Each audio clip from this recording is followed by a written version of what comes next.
আমাদের দপ্তরের যে হিসেব সেটা দেখা যাচ্ছে যে উচ্চ মাধ্যমিক স্কুলে শূন্য সংখ্যক শিক্ষক সারা রাজ্যে ১৩ জন। হাই স্কুল মাধ্যমিক স্কুলে দেখা যাচ্ছে শূন্য গোটা রাজ্যে কিন্তু ২৮ জন, আপার প্রাইমারি ৪৭৩ জন, প্রাইমারি স্কুল ২৬৭ জন। অর্থাৎ বিজেপি যে কত একটা হিসেব দিচ্ছিল ৩ লাখ শূন্য পদ নাকি ইত্যাদি ইত্যাদি বলছিল, সম্পূর্ণ ভুয়ো এবং সম্পূর্ণ ভ্রান্ত। শূন্য পদের সংখ্যা হচ্ছে, শিক্ষক সংখ্যা হচ্ছে মাত্র ৭৮১। আমি এর আগে যেটা বিধানসভায় বলেছিলাম যে পূর্ণ পদ কত ৩ লাখ সামথিং, তার সঙ্গে ওরা শূন্য পদ শব্দটিকে বিজেপি বিধায়করা গুলিয়ে ফেলেছিলেন। সম্প্রতি যে আমি বিধানসভা পক্ষে আমি প্রশ্নোত্তর পর্বে আমাদের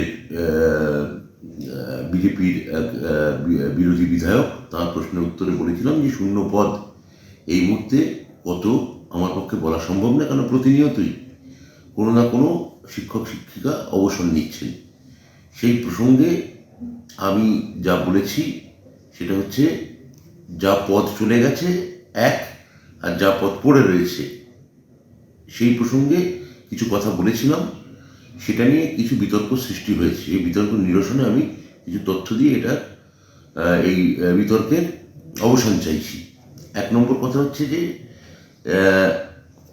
প্রাইমারি বোর্ড এবং সেন্ট্রাল স্কুল সার্ভিস কমিশন তাদের কাছে আমরা শূন্য পদের কত নথি পাঠিয়েছি আমাদের ডিপার্টমেন্ট থেকে সংখ্যা, সেই সংখ্যাটা আমি প্রথমে জানাতে চাই।